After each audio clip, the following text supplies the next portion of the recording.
I couldn't believe that they had, dragged me. It was just hard for me to believe. Four-wheel drive drove by and started pretty much saying racial slurs like, hey, you Indian, go back to where you come from.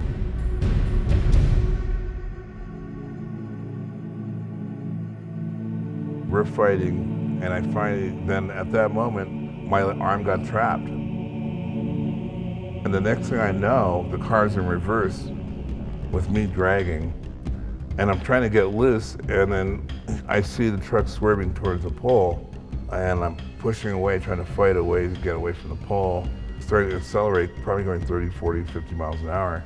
And then they stopped at that point and asked me, hey, Indian, are you dead yet? About 5 minutes with a 46-year-old male pedestrian versus auto open bilateral extremity fractures. Patient is awake. Vitals at this time are... At that point, my arm was facing the other direction, twisted, and the hand was degloved. So it just looked like a bunch of flesh. Going in the helicopter, I remember looking out the helicopter, but I really at that point, I started feeling that warm, peaceful feeling and I started going, what is this? And I realized hey, this is death. And I decided, I'm gonna fight this. I'm not gonna let go.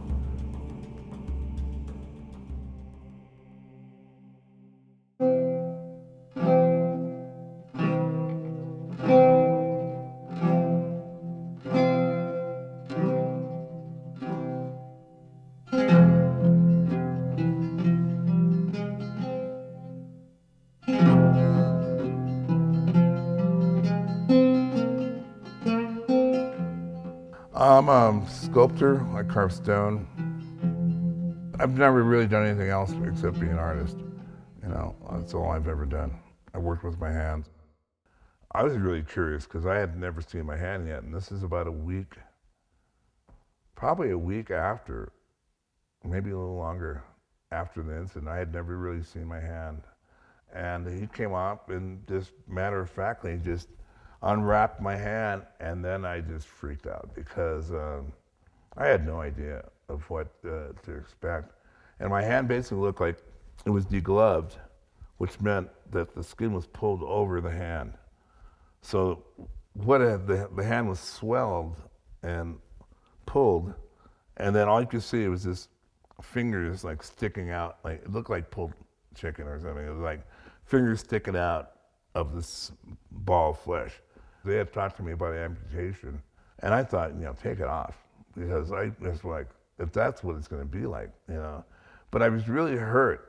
That the thing that really bothered me the most is that if the doctor would have really just gave me a few minutes, said, hey, this is not going to look very good. Just more communication, just being a little bit more compassionate, And I know it's probably really hard because you deal with so many patients if you're in the health field, You deal with so many traumatic injuries, you deal with so many people in this, so you get jaded. And I think really if you could just somehow realize that people are individual. I didn't want something attached to me that wasn't like, why have the hand if it doesn't work? I thought of it in practical terms. I thought well, maybe I should have a prosthetic, because at least I could grab something. On the plus side, since I've had to relearn my art and relearn how to carve and actually carve sculptures, I'm glad I didn't. I use it for tools. Of course, some people would rather have it so it looks better, but I thought more like, I want something I can use. I'm thinking as a sculptor, I used to use a hammer and a chisel, right? With a hammer, and a lot of cutting equipment with grinders and diamond saws and hammers and grinders, which you need two hands for. What I did with a friend of mine, we designed a harness that fits into a shoulder piece. It fits into my shoulder, and the air source comes through. The chisel goes into the air hammer. My hand goes over the air hammer, and braces are here, and the chisel and the hammer are here. So I use my shoulder to push the air hammer. And that's how I carve. I think what he lives for is when he's tackling a big stone, a big physical piece of work with very powerful tools. And he just comes to life. I think his work is even more beautiful. I mean, what he has to go through now, not having a left arm and a right arm to hold a chisel and a power tool. He's had to adapt his way to carve, going from being right-handed to learning to carve left-handed. I had the comment of people coming to me that have been collecting my work over the years, saying, which has been hard to take, saying that my work is better than it was before. They think it's cleaner, they think it's sharper. And I initially didn't like that, but it's okay. Hey, if it's better, it's better.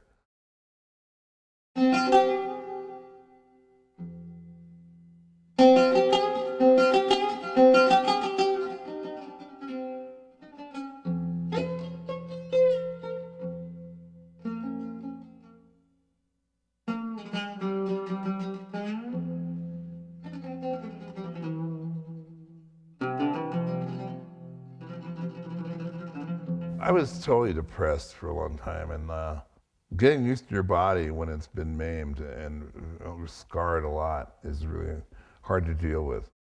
I did some traditional stuff. I went sweat lodges and some medicine men that I knew through my own people, and that helped me a lot. I was a single parent for the last 12 years. The last 12 years with 3 children. And so I think it brought us back together a lot closer. And my son specifically, who helped, work with me through the burn and had to be the head of the household. But my daughter also, everybody just got closer. In my eyes, we talk a lot easier with each other than we ever did before. And I feel it's continually getting better and better and better. So we take more time in what we're doing. There's more heart and putting all our best efforts into it, that's for sure. A lot of people ask me about what happened. And maybe it's because I was semi-well-known before it happened, and maybe it is because it was such a drastic thing to happen, or me being dragged that far and living.